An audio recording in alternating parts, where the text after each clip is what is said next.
Hello, everyone. I'm Harvey Brownstone, and today's special guest has had the most remarkable and life-altering career working side by side with one of the greatest and most beloved statesmen in history, Nelson Mandela. She grew up in apartheid South Africa as a white Afrikanner in a world of white supremacy and Black oppression, separation, and segregation. Black and white people were not allowed to socialize or congregate in any way outside of an employment relationship, and people of color were not allowed to vote. Our guest was raised to embrace the concept of apartheid, but her perspectives, attitudes, and beliefs, and in fact, her entire life, were totally transformed starting in 1994, when at the age of 23, she began working as a typist in the office of South Africa's first democratically elected Black president, Nelson Mandela, the man who was the voice of the oppressed and who personified the liberation struggle, having spent 27 years in prison. Over the course of almost 20 years, our guest served President Mandela in various capacities, both during and after his presidency, going from typist to assistant private secretary to manager and spokesperson for his office until his death on December the 5th, 2013. She accompanied him on dozens of official visits and personal appearances to virtually every corner of the globe. In 2014, she published her highly acclaimed, deeply moving and compelling memoir entitled Good Morning, Mr. Mandela. She not only shares some of the most memorable moments during her time at Mr. Mandela's side, but most importantly, this is an inspiring story of love and hope in which she candidly explains the monumental impact that Nelson Mandela had on her life, and more specifically, on her personal transformation from a believer in apartheid to a believer in full equality for all people. In 2014, her book was named the International Bestseller of the Year, and it's been translated into 13 languages. Our guest has received many awards for her dedication and service to Mr. Mandela, including the 2008 Woman of the Year Award by the South African Press. And she's one of the most sought-after speakers on the international lecture circuit, having given inspirational and motivational presentations at the most prestigious conferences and events throughout the world. She's also co-hosted a national TV talk show in South Africa, and in 2019, she co-produced a documentary about Nelson Mandela entitled Madiba, A Glorious Human Achievement. She was also a guest curator to an international exhibition on the life and times of Nelson Mandela that has been touring internationally for the past 5 years. I'm delighted to welcome Zelda La Grange to our show. Zelda, thank you so much for being here. Thank you very much for having me, Harvey. Yes, and thank you for that whole curriculum vitae that you read. It's an honor to speak to you this morning. Thank you. Well, the honor is all mine. I was completely mesmerized by your book and by the extremely close working relationship and friendship you had with Mr. Mandela. You wrote that you believe something in your childhood must have suited you to Mr. Mandela's personality. What did you mean by that? I think growing up, we were Protestants, and while we are Protestants, there's a certain set of rules with which we are brought up with, that kind of dedication and complete conviction in everything that you do. And I think that was the foundation really of the formation of my personality as I grew up. So whatever I do in life, that is how I approach things.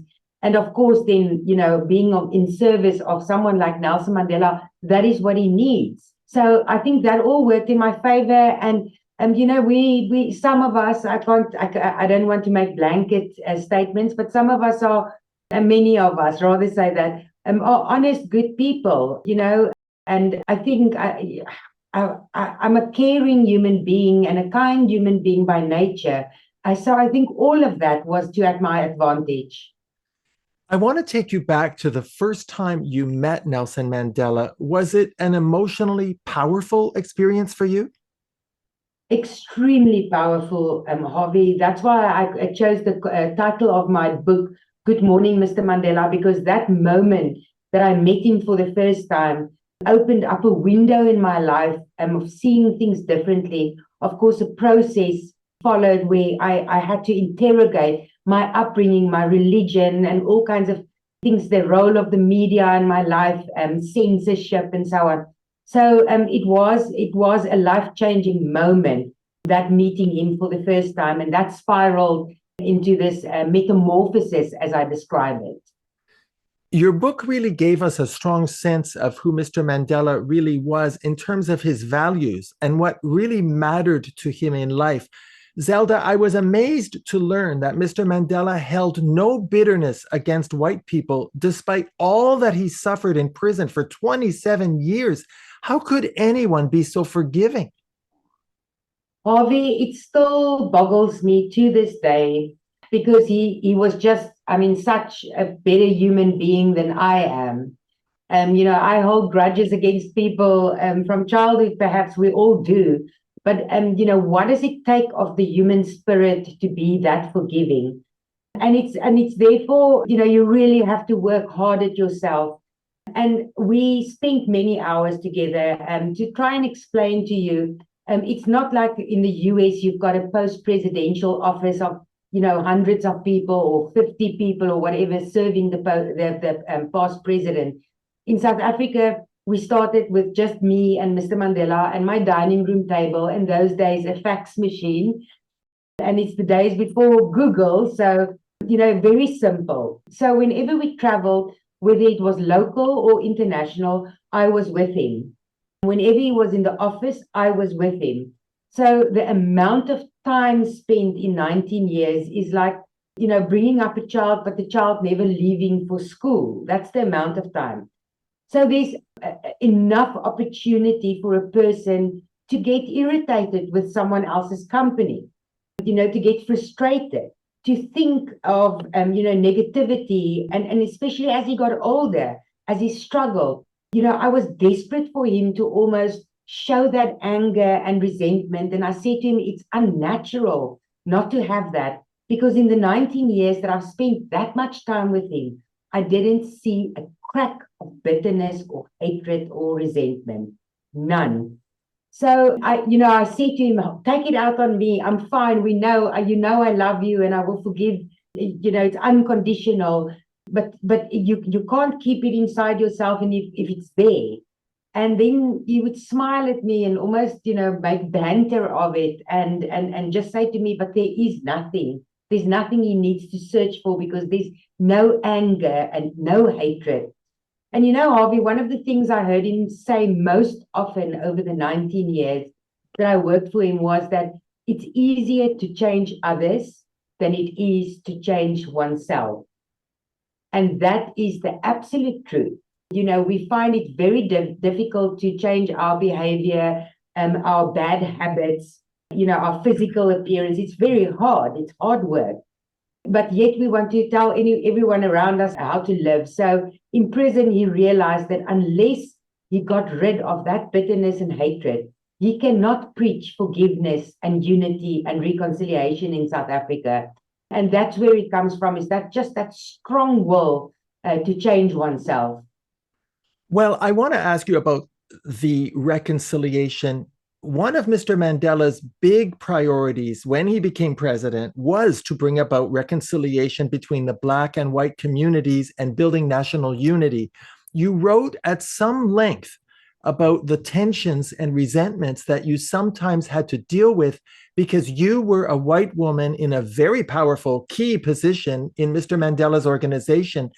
Who is it that resented you, and how did you deal with it? Well, Harvey, many of my friends where I grew up, because I grew up in a very conservative community, people who happily lived by apartheid, and you understand that, unless people has had my experiences and my exposure, that they will be stuck in that for the rest of their lives.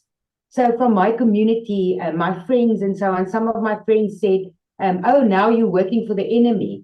Some of my parents' friends, for instance, said that they cannot be friends with my parents because because I served tea to a black man. Once it became known, of course, that I worked for Mr. Mandela. And that was very hurtful to all of us. But strangely, it also worked its way. But the greatness of Nelson Mandela's legacy and his impact on the world was the same people who said these things came by later years. I was delivering one of my motivational speaking sessions for a financial company in South Africa, and it was, the guests were all clients. So, it was a voluntary attendance. You didn't have to attend. And in the audience, I find these people who made these comments. And that day, I also realized that the impact of Nelson Mandela's legacy had this ripple effect, because he didn't only change my life, but also people around me that I don't even know. People saw him through my eyes as well. So, many to this day, there's also one thing Mr. Mandela told me is that you will never do anything in your life that will please everybody. And I had to also make peace with the fact that there's many people who will resent me also, because it is a powerful position. It is I'm a white woman. I still don't think I deserved it, but they feel I didn't deserve it. So there will be that resentment for as long as I live. But that is very unique to every position around the head of state in the world. I have friends in many similar positions, peers across the world, and they struggle with the same problem. So it's not unique to me specifically, but more to the position. When you received comments from Black people who said that you really shouldn't be in that position, that it should have been a Black person, how did you deal with that? It was more hurtful because I was in a position to serve. And yes, there's many people who could have done a much better job than I did. The fact is that I was the right age. I have this the sense of urgency, the same sense of humor Mr. Mandela had. There's many aspects to our personalities that worked well. I tried subsequently to have many people to help in my position.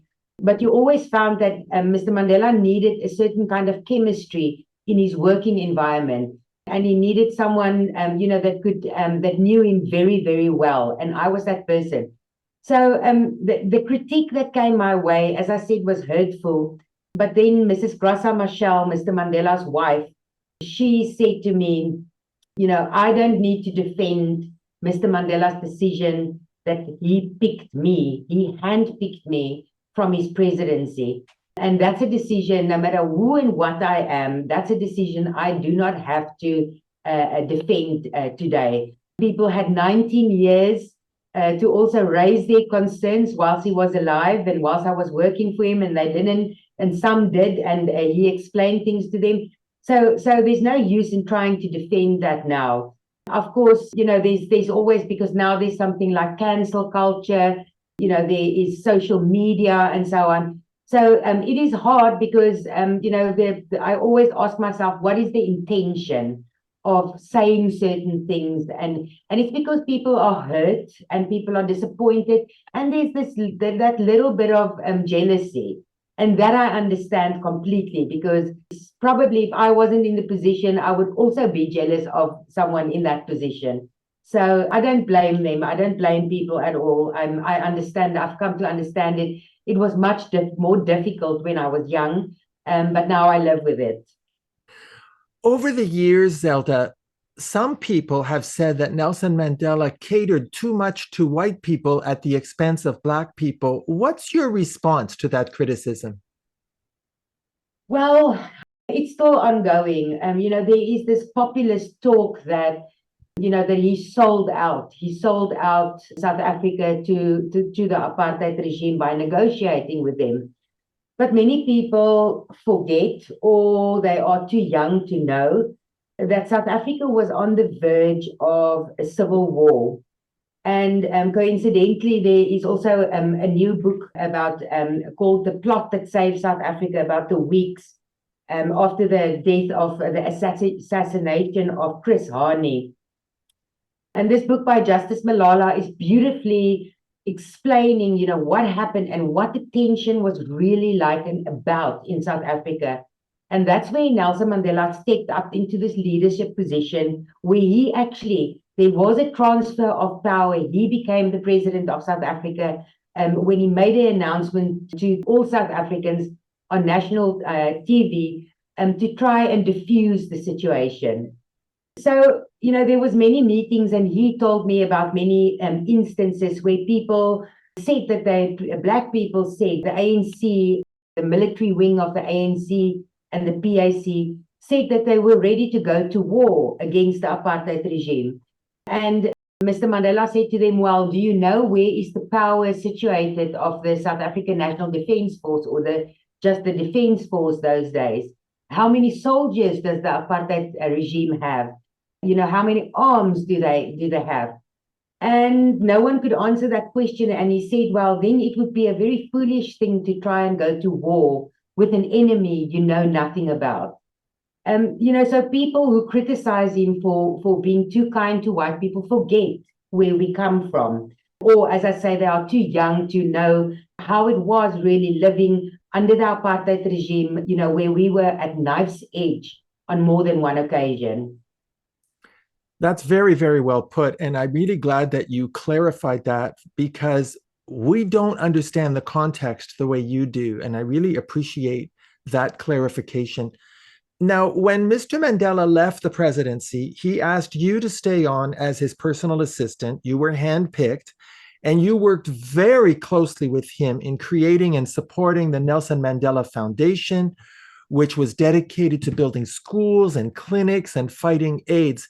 You organized a grueling travel schedule that was loaded with nonstop personal appearances. My question to you, Zelda, is how were you able to provide the administrative support for him, even though you no longer had the government infrastructure that was in place when he was president? Harvey, I was on autopilot those years. Luckily I wrote the book in 2014 when my memory was still fresh. But it's as if, those 16 years, 15, 14 years of travel and working under those conditions it's just one lump of time that's missing, because I don't know how I functioned. I must be honest with you. You can imagine the entire world descends on Nelson Mandela. He's not, just the president of South Africa or just a former president. He is Nelson Mandela. And, to try and weather the pressure from that side, from the world was one of the most difficult tasks. Again, my age was at my advantage. The fact that I came from the presidency was at my advantage because I knew how things, had to be organized. And so I had a bit of the skill and knowledge to do that. But then I also appointed, a few people to help me with the administration after about a year or so into the Nelson Mandela Foundation, because it was simply impossible to travel with him and do the work at home. And that's how the Nelson Mandela Foundation was, it was started as a post-presidential office to cater for his work and to employ a few people, because it was just relentless. It's hard to imagine. I'm really grateful I wasn't the age that I'm now trying to do that, because it's just humanly impossible. Well, another aspect of your job, Zelda, once Mr. Mandela was no longer president, was that you became the gatekeeper to one of the most famous men in the world, and you had to deal with the media on his behalf, which, quite frankly, is an amazing skill. You were sometimes described as a lioness, a witch, or a Rottweiler. What do you think was the most misunderstood thing about you? I think people don't really comprehend what it is to be the gatekeeper to probably at that point the most famous man on earth. You talk about his immediate circle, so his friends and family, and then you start with business in South Africa, the political people, and then it zooms out to the public. That's just South Africa. So imagine for yourself, you think when you write a letter to a president that you don't think actually that you are not the only one that writes on that day, right? And that sends the email. So thousands of people across the world thought the same thing at the same time. So in dealing with the media, it was exactly the same. The requests that came in, I quickly had to work out a kind of a working program to say that I cannot deal with things telephonically. I need something on writing. For several purposes. First of all, also to know what the real intention is of the person wanting the interview, but also then, trying to help as many people as you can. So it's, if you get 50 requests from the media every day, because that's more or less what it was like, you have to deal with it also with priority and to try and allow that person also who is aged, who is a senior, to have time for himself, time for the things that he enjoys. It is a hell of a task. It's very difficult. So people think that I'm this fighter, and I do think I am sometimes, but it is you probably read that I wanted to be an actress growing up. And that position actually provided me with this opportunity to control, to control things, to control the environment, and be this person that I'm not. I'm not this fighter. I'm not. I'm quite the opposite. I'm not an extrovert. I'm an introvert. But my acting background from school provided me with that strength and the tenacity, I think, to stand up and to hold firm around his office. It's hard to imagine what we've been through. But the privilege still of working for someone like him overshadows all the difficulties we had, all the problems, all the intensity that we experience, because basically your life is consumed by the life of someone like him. And I always knew that he valued relationships with the media, with an open press, a free and open press. And you had to deal with them with kid gloves, but also in a stern way to ensure that you hold territory when dealing with him. Nelson Mandela often said that education is the best weapon to fight poverty. In the years since apartheid was abolished in South Africa, have you seen whether this has proven to be the case? The short answer is no, but that won't be fair to just say no. There is more children that has access to quality education, a proper education. But still, 30 years after democracy, children still go to school under trees. There's no school. There's no proper school building for some children. How do you learn anything when you sit outside, trying to concentrate? Our schools, many of our schools, I think it's still something like 20,000 schools still have pit latrines, pit toilets. So it's no flushing toilet. Children grow up without dignity in circumstances like that. So it is not a simple answer. There is access to education for everyone, which there wasn't in the past. But sadly, our education system is also riddled with people, that are incompetent, and it will take some time for us to lift the level and the quality of education again. Well, when I look at the state of affairs in South Africa now, the kind of progress in economic and social transformation, healthcare, provision of basic services that Mr. Mandela hoped for, what do you think Mr. Mandela would think of the state of affairs in South Africa today? Harvey would be deeply concerned, and he was deeply concerned even before his passing. The problem is that, corruption, it's not only South Africa, it's not unique to South Africa, it's across the world. But I think in South Africa's case, we've now institutionalized corruption. So I think, that has set us back many, many years of progress. But poverty is a man-made disease.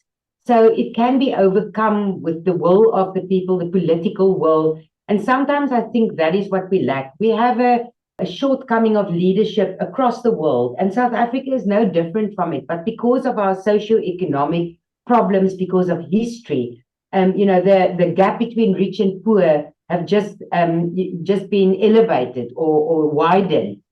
So it would be of grave concern to him that we have not made the progress that people were promised in 1994. And obviously, people are frustrated, and rightly so.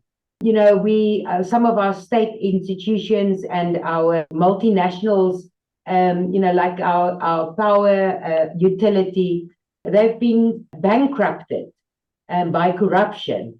And now we have something in South Africa called load shedding, where we don't have power for 6 to 8 hours of the day, all households across the board, because of corruption. So, it is a process. Our President Ramaphosa, has tried his best to strengthen the institutions to fight corruption. But it's going to take a very, very, very long time for us to make amends of the rot now within government, correct the mistakes of the past. So we have a lot of service delivery protests in South Africa, sometimes very violent protests.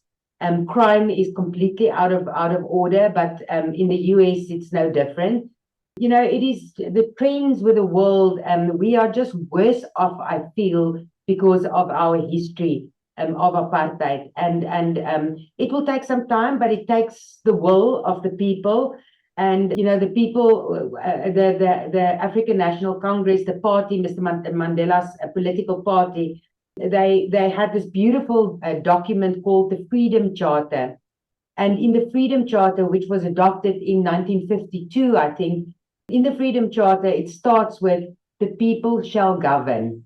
And at the end of the day, civil society in South Africa is keeping this country together. Ordinary people, ordinary men and women are keeping the country going. And, it is also wrong to say that any institution is only bad or good. So there's more bad than good at the moment, I think, as far as dishonesty and so on are concerned in government. But there is good people still in government that want to make this country work. And it's for us, the ordinary folk, to stand up now to say, how can we support you to take our country forward? That's beautifully said. And my heart goes out to you and to everyone in South Africa in the hopes that you will see the progress and the realization of the dream that Nelson Mandela planted in all of us. Now, Zelda, for me, I'm going to get a little personal here. What really came through very powerfully in your book was the profound friendship that existed between you and Mr. Mandela. You were clearly much, much more than just an employee, because you absolutely adored each other. Do you think that there was a kind of emotional dependency that was created between you? Oh, absolutely. I don't know if you, Harvey, if you've got elderly parents or, people of an advanced age, they become they become very dependent on people around them. So that was the first thing. Secondly, because we spent so much time together, that relationship also progressed. Because, he relied on me 100%. He trusted me 100% to ensure that even before the ball drops, I will see that the ball is going to drop. And, it is that kind of, emotional connection, I think, that is developed because of closeness over the years. And then one morning, and I write about it in the book, so you would have read it.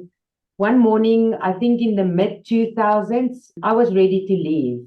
I just couldn't take the pressure anymore. I had no personal life whatsoever. And I was actually looking for other job opportunities. When he came into the office and I helped him to his seat at his desk, and he said to me, I could see he was upset about something. And he said to me, he called me Zaldina, and he said to me, Zaldina, I had a nightmare last night. And I thought he's just making small talk. And, so I'm busy on my phone. And I say, oh, what kind of nightmare did you have, Kulu, which is grandfather in his language, in Xhosa? I said, what kind of nightmare did you have? He said, I dreamt that you left me and you took another job. I said, oh, you did. And of course, I was looking for another job at that point, but I didn't want to tell him, and I hadn't told him. And that moment, I decided that I'm staying until, or I realized that I have to stay until the last day. It was very touching. Of course, it was very emotional because he was quite honest and sincere in this, relaying this dream. And it must have bothered him that, what will he do if I leave? And then I also realized, but wait, he's not the only one that is reliant on me. I'm as reliant emotionally on him because, I can walk into the office every day with the world's problems on my shoulder.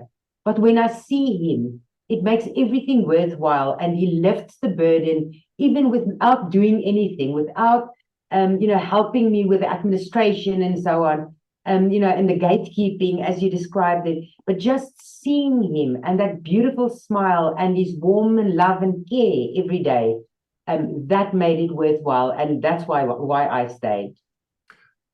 Wow. What was the most important thing you learned from Mr. Mandela? There's a few things actually, Harvey, so I'm not going to tell you all of them, but I think the thing is that I most value is just how to respect people properly. We all talk about respect. It's something, yes, respect. We all know that's what your parents teach you, to try and respect people around you.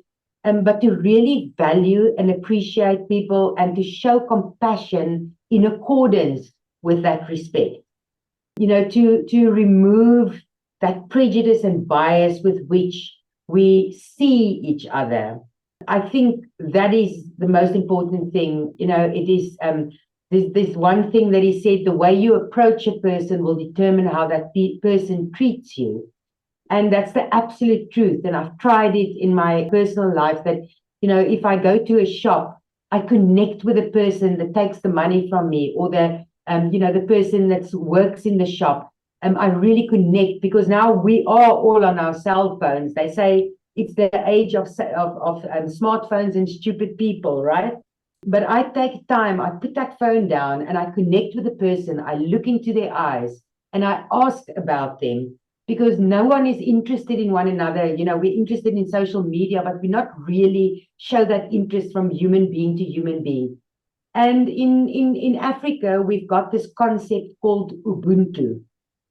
Ubuntu is the concept that I am because you are, meaning that I am here today because you, Harvey, invited me for this interview. I exist because of your being. And that is a concept, that I've tried to implement in my life, and it's something that many South Africans are trying, to live by every day. And that Ubuntu, connecting with another human being, showing compassion, empathy, and respect. I think that to me is the highlight from my time with him. I can't think of a better teacher of that lesson than Nelson Mandela. Now, Zelda, as an interviewer, I cannot resist asking you this next question.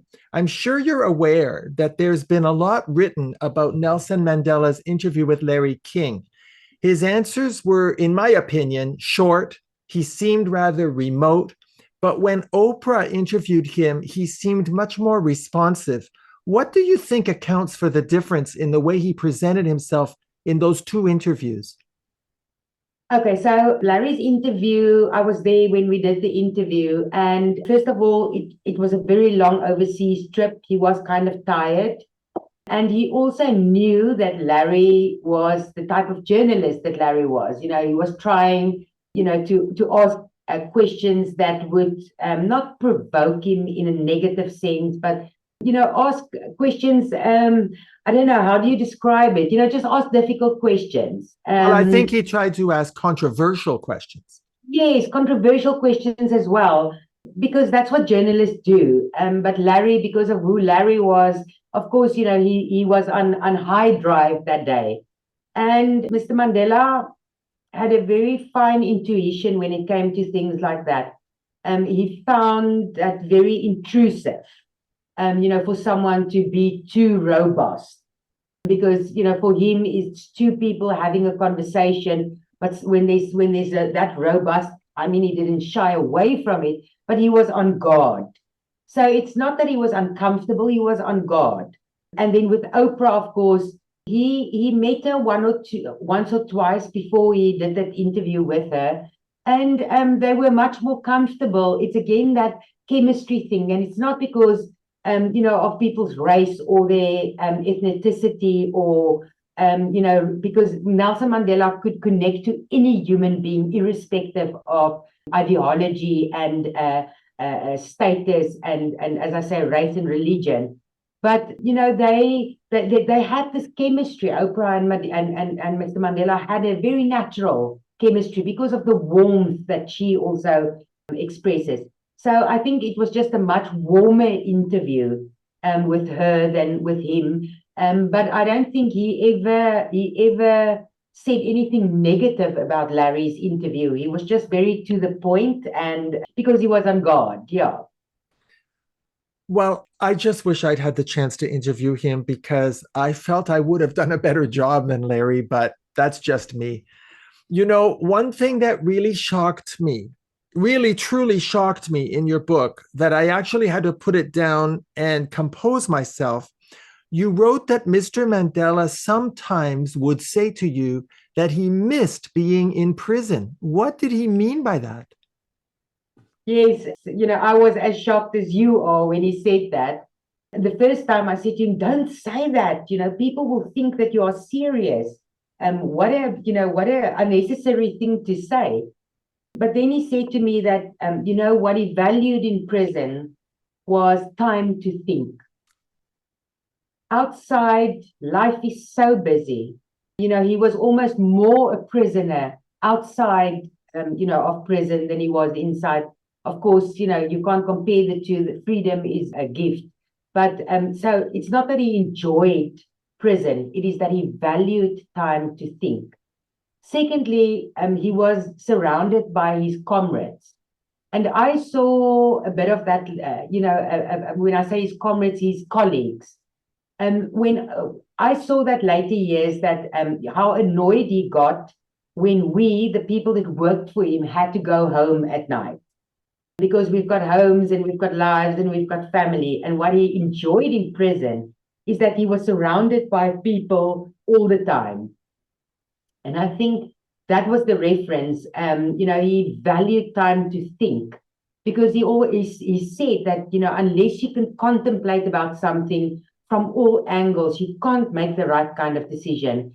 And that is something we take for granted today. We don't make time to think about things properly. So, yeah, it's not really a yearning for imprisonment as such, but I think more, the one or two advantages that there was to prison that he missed. Well, as I mentioned in my introduction, you accompanied Mr. Mandela on dozens of international visits, and you met a lot of high-profile people like the Queen, the Pope, numerous presidents and heads of state, Stephen Hawking, Neil Armstrong, Oprah, Robert De Niro, Michael Jackson, Quincy Jones, Stevie Wonder, Bono. I'm just skimming the surface. You actually had dinner with Brad Pitt, and you assisted Morgan Freeman in creating his portrayal of Mr. Mandela in the movie Invictus. What was it like for you mixing with so many dignitaries and celebrities? Harvey, in the beginning, I was starstruck. I was really starstruck. I remember that I think, the first celebrity that I met in my life was at the time our Miss South Africa. And I was quite in shock. And today she's a good friend and she's a very successful businesswoman. So I overcame that starstruckness. And, she's very warm as well. And then Whitney Houston visited Mr. Mandela in the presidency. And again, it was like, wow, I'm meeting Whitney Houston.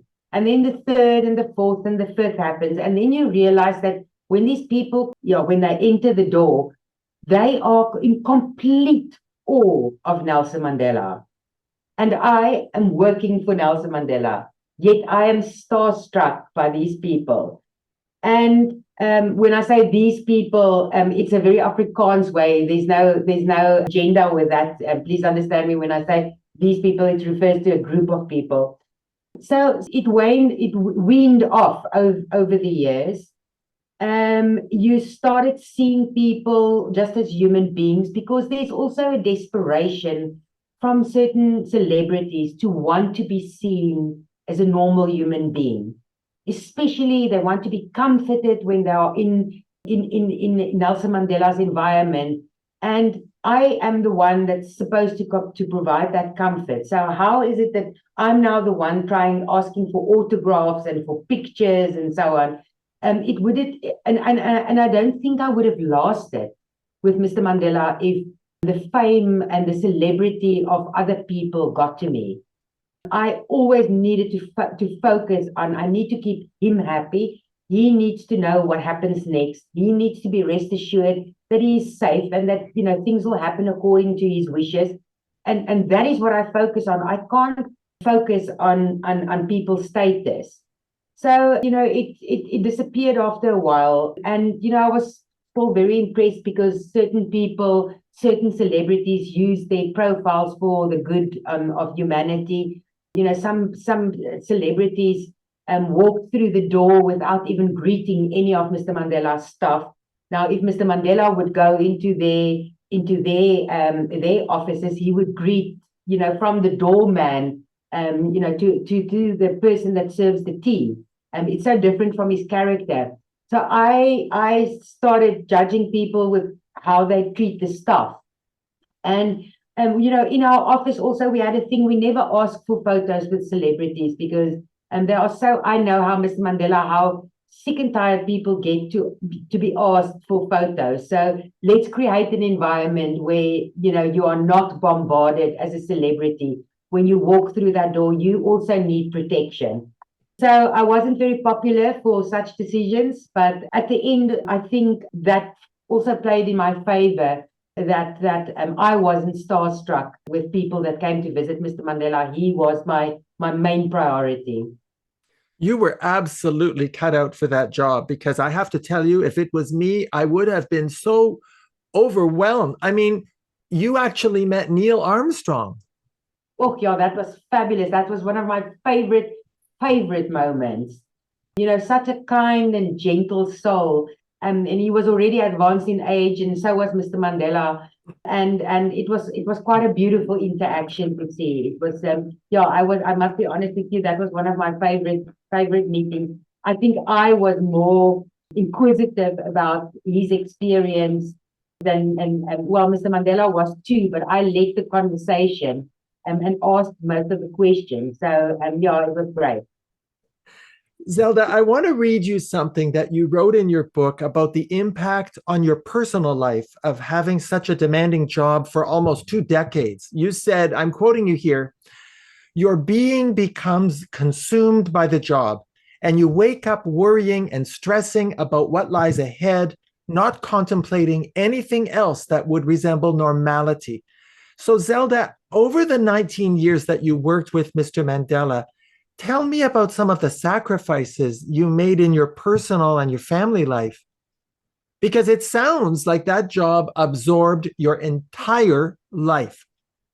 Yes, Harvey, and again, it's similar to all people in my position across the world. You know, even the people working, you know, for any president and head of state or royalty, it's the same. You don't have a personal life, and you need to be happy with that. It's still, I don't feel that it's sacrifices that I made, because the privilege of having served Mr. Mandela or being able to serve him was afforded to one person. So how dare I talk about a sacrifice after what he has sacrificed for us to live in a free democracy today? So I never saw it as sacrifice as such, but you know, I tried to go on dates, you know, with a few men, but it's also very difficult for a man to compete for attention when your competitor is Nelson Mandela. So he used to call all hours of the day and night. And at some point, Mrs. Machel, Mr. Mandela's wife, she said, "Stop calling Zelda of all hours of the day or night. You know, she's got a life, she's got other things to do as well." But he kept calling. Was it a lonely job sometimes? Yes, it was, especially when we traveled overseas. it was just me and him and a doctor, medical doctor, and then a few security guards. But when you close, and then so many things are happening, and when you close the door that night, your hotel room door, there's no one really then to speak there's no soundboard. And you can't always pick up the phone and call someone at home because it's in the middle of the night. If we are in Tokyo or in New Zealand or wherever, America, there's no one to call. And sometimes I needed just to offload emotionally as well.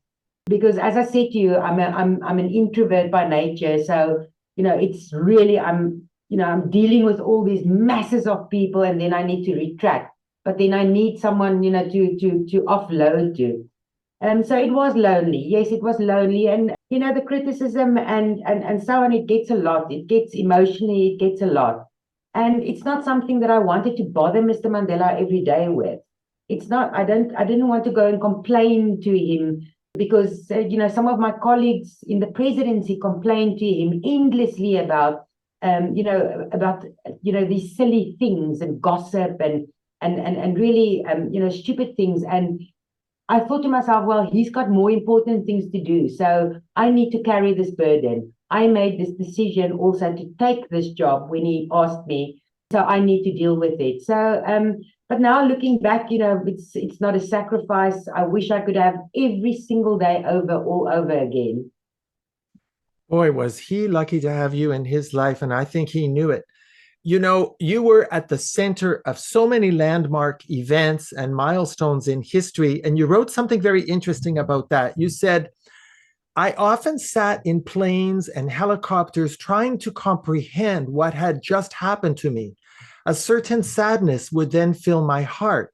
I hadn't fully experienced what had happened because I was so obsessed with doing more than what was expected of me, always over delivering, that I probably missed some valuable opportunities to get a deeper understanding of what was historically happening around me. So, Zelda, my question to you now is, in the almost 10 years since Mr. Mandela's passing, have you finally been able to truly absorb the enormity and the historical significance of what you experienced working with him? Still not, Harvey, still not. And I think I thank my parents actually for it, because I think if I became conceited about it, it would be an injustice to him, to who I am. So I think, sometimes but I think to myself, did you really do that job? How did you manage? Was it me? I can't believe it. And then I look at the 24-year-old that walked into that office and how innocent and naive and stupid I was.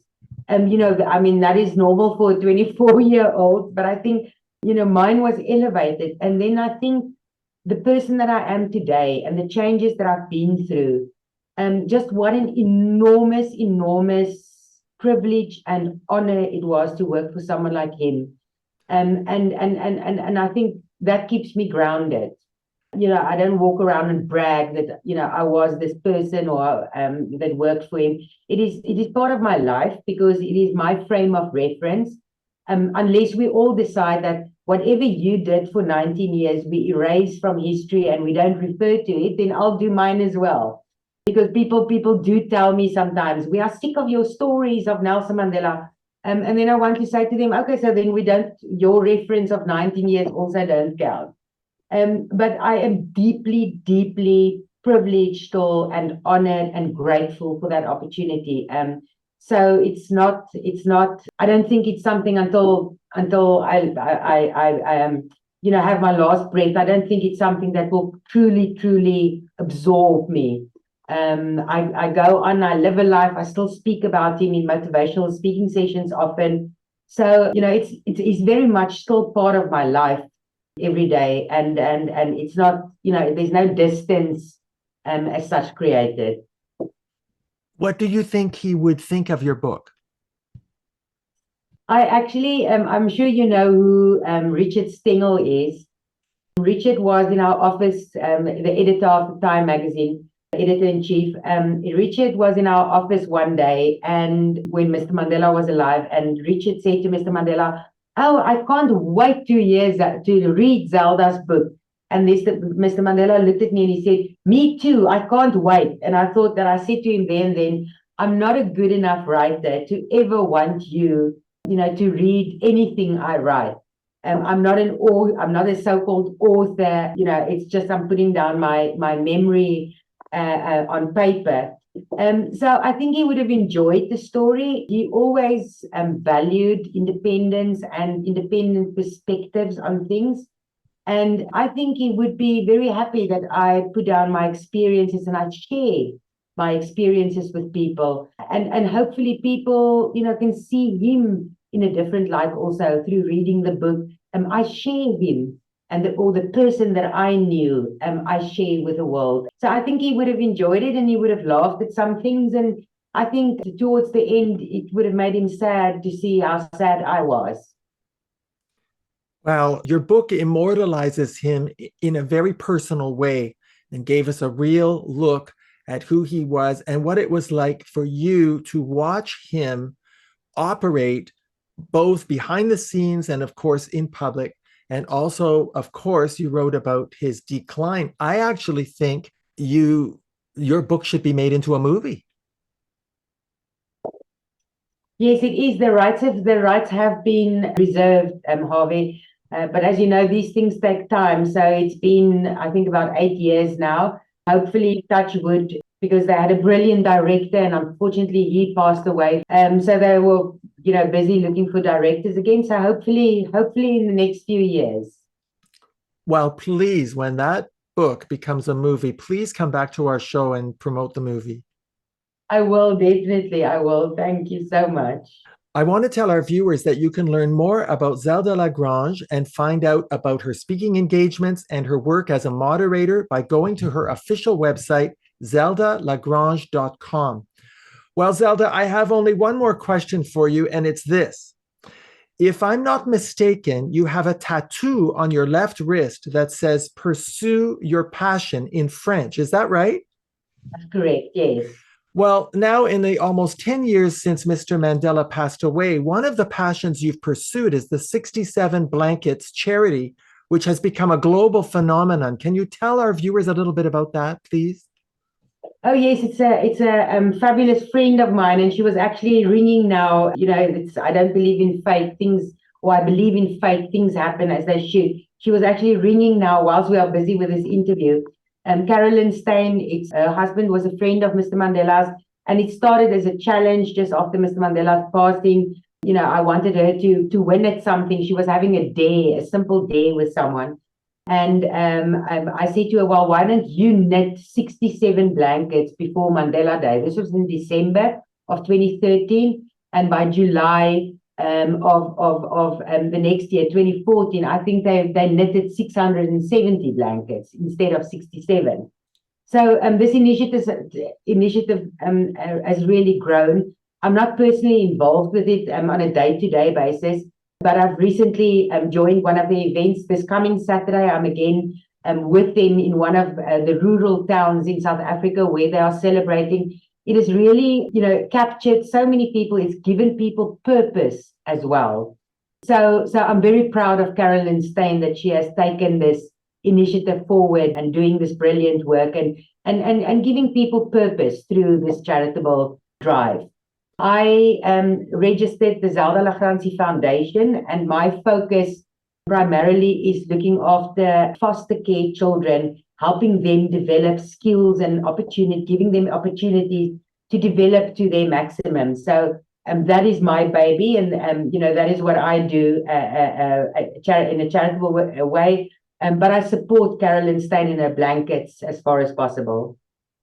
Well, Zelda, I have to tell you, I have so enjoyed meeting you and learning more about your time with Nelson Mandela, the many life lessons you learned from him, your personal transformation from the little girl who grew up in the world of apartheid to the person you became thanks to your openness, your maturity, your spiritual generosity is really quite inspiring. And I have to tell you, it's been such an honor having you on our show. Thank you so much for taking the time to appear on our show.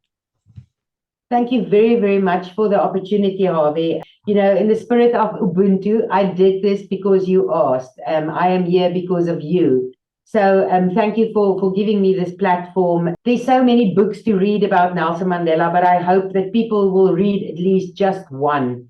He lived at the same time as us. He's part of our generation. And therefore, we need to tell the stories in 20 and 30, 40 years from now. I'm busy writing my next book, more about leadership and the lessons, and also anecdotal about lessons I've learned since Mr. Mandela's passing, but tying in with leadership, because across the world, we need value-based leadership that today. And the things that he was well known for, that compassion, integrity, respect, those things are things that we need from all leaders, not only politicians, not politicians as such, but from ordinary people. So I hope people will read at least, when that book is published by the end of the year, there's another opportunity to read something about him. And it's another opportunity to invite you back on our show. Absolutely. Thank you so much, Harvey. I won't hesitate to say yes. Thank you. Thank you. Our guest has been Zelda La Grange, author of Good Morning, Mr. Mandela, a memoir, which is available on Amazon and wherever books are sold. Trust me, this book is not to be missed. I couldn't put it down. My name is Harvey Brownstone. Thank you to our producer, Steve Silver, my director of programming, Deborah Batsafin, my PR director, Laurie Towers, and my entire team at the XPTV1 network in the UK. Thank you all for joining us. See you next time. Thanks for watching. Be sure to check out all the great interviews on the Harvey Brownstone Interviews YouTube channel. Don't forget to subscribe and ring the bell to be notified when new videos are posted.